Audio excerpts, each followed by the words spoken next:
A heads up for drivers in Sultan, Washington. Beginning Sunday night, the DOT is going to install a roundabout to make the Rice Road Highway 2 intersection a little safer. During the work, traffic will be limited to one lane. Work continues through Friday morning. Emergency officials in Bonner County, Idaho say the record water levels on Lake Cocolala are starting to drop, but neighbors are still concerned about a bridge on Cocolala Loop Road. It's the only way in and out of the area ever since the other route was washed out this week. Officials have now turned to the Army Corps of Engineers for help. If the bridge goes, officials say they'll bring in boats to ferry people around. Federal investigators want to find out what killed a female orca.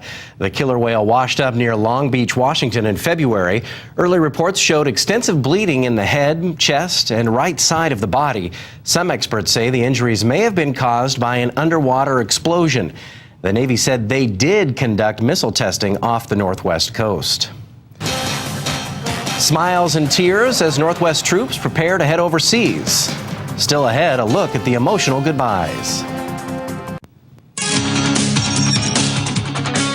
Beyond the Northwest, a shooting spree in Tulsa, Oklahoma has left 3 people dead and 2 more injured. Now police are looking into whether these shootings are possibly hate crimes.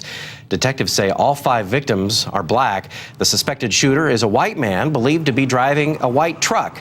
The 2 victims who survived told police the man pulled up and asked for directions just before firing. At last word, police in Tulsa have very little to go on. Hundreds gathered to remember the victims of a shooting at a university in Oakland, California.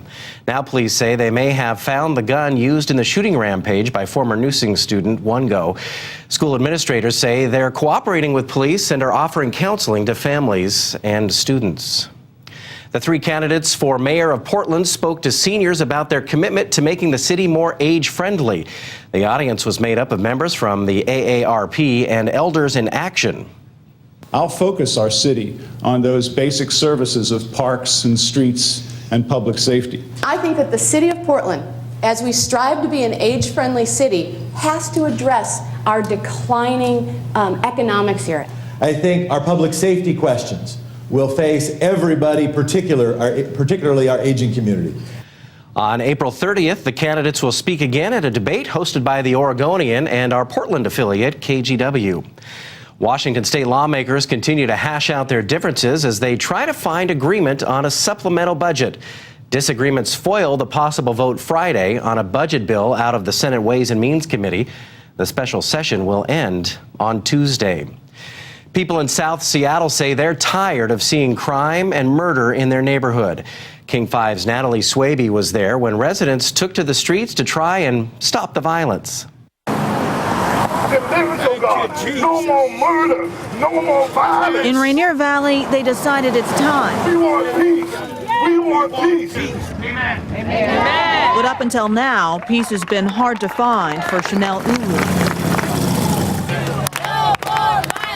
I don't like getting calls at that time in the morning.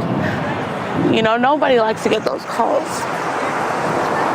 Especially when it's someone close to you, you know. Last August, when her phone rang, it was bad news. My sister here, Sweetheart Fellow 2C, was shot last year in White Center in the back of her head at the bus stop as she was waiting for her bus to go home. No more violence. It has a lot to do with Sweetheart. That's why I'm here. Violence took his friend's life. It hurt big time because you don't get to see him grow with you. You don't get to see him have a family. No violence! No violence! A lot of dreams out here that's been broken. But like I say, the healing on Rainier starts today. People my age are dying. We want peace. And I don't want to see any more violence. We got to make some noise today. We got to make people know. From Seahawks coach Pete Carroll. We got to make it more safe. We got to see if we can corral all the crazy things that are happening. Oh, we feel your to area pastors. God needs to heal Rainier. Too many bloodshed have been shed here. This public display caught the attention of those who call this place home or have businesses here. 100% we support that. I mean, nobody need for the crime for the street, right? For Chanel, she knows more crime just means more bloodshed. Who's next that's going to be the next victim out on these streets? It could be your brother. It could be your your cousin, it could be your son. You know what I mean? So why even let it go that far when we can do something now about it? Area churches and schools helped make up Saturday's march. Seahawks coach Pete Carroll said he showed up to support the people trying to turn the neighborhood around. Family and friends held a funeral Saturday for a fallen Idaho soldier. Sergeant Daniel Brown was killed in Afghanistan last month when enemy forces attacked his unit. The military honorably transferred his remains to his family on Friday. After the funeral, Sergeant Brown was buried with full military rites at Sunset Memorial Park. A heartbreaking scene in Idaho. More than 60 members of the Army National Guard shared teary goodbyes with friends and family before deploying to Afghanistan.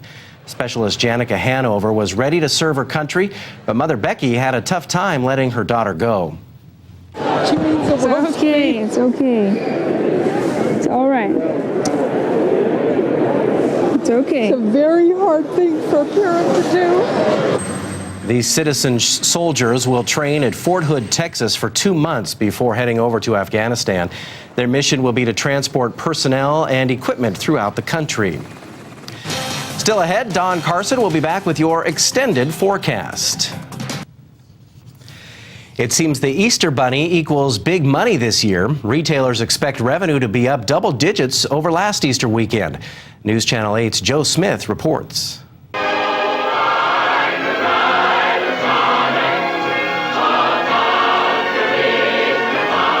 Okay, a sonnet or a bonnet might not be part of your Easter, but there is plenty of new being paraded out by retailers this year. I'm not really into the bonnet thing. But Robin Nelson from Portland is into helping Peter Cottontail find the perfect basket fillers for her grandchildren.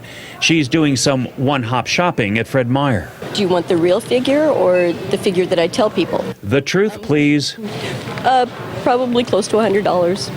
Yeah. That's pretty close to what most will be spending. The average, $145.28, up 11% from 2011. Easter is 2 weeks earlier, so it pulled forward some of the sales into March. Personal income is up a bit, and good weather in most of the country has helped despite higher gas prices.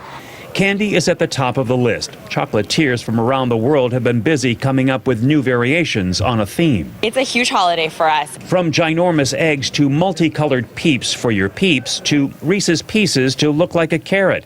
It's part of the stick that's getting us to buy. It ties with Valentine's Day, so it's a big holiday for us. Easter parade or not, clothing is always big, especially for little girls, complete with their own rabbit ears. It probably does about double what we normally would on a weekend. All dressed up with someplace to go, Easter Sunday brunch. One of those days where after church you go out and get something to eat.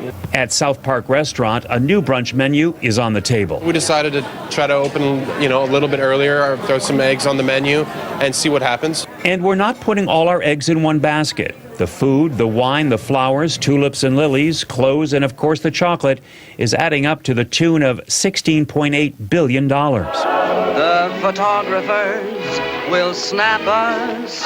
All helping to develop the economy as it continues to bounce back. It's time now to check the extended forecast around the Northwest. Okay, let's do it. Gorgeous today. Yeah, it was for most parts of the Pacific Northwest. And it looks like tomorrow, most areas will stay dry. Now, you may see a few more clouds around than what you saw today, but at least it'll be dry. For you there, Seattle, looks like you'll be under partly cloudy skies for your Sunday. Now, come Monday and Tuesday, still partly cloudy and just a few scattered hit or miss type showers. Beyond that time period, however, a little bit more in the way of cloud cover. Still a chance of sun breaks and a chance of showers each and every day. And that'll take you right on into Saturday. And for you there, Portland, looks like a mostly cloudy but dry day for you on Sunday. Mostly cloudy, scattered showers both Monday and Tuesday, and it looks like you'll kind of get stuck in a rut there right on through the rest of the period. You'll stay mostly cloudy with scattered showers, but at the same time, you'll see some sun breaks around and also some lulls in the rain. And for the Spokane area, mostly cloudy for actually Sunday, Monday, and Tuesday, 3 dry days in a row there. Then you'll see some mostly cloudy skies scattered off and on showers right on through Thursday. And finally for the Boise area, lots of sunshine for you there, Boise. Sunday and Monday, a partly cloudy and dry day for you on Tuesday, but beyond that, like most other parts of the region, scattered showers around for the rest of the period, though Friday and Saturday maybe a few more sun breaks around. So not too bad. No Gore-Tex Easter bonnet. You got it. All All right. You're watching NWCN. Keep it here or log on to NWCN.com for Northwest news and weather 24 hours a day.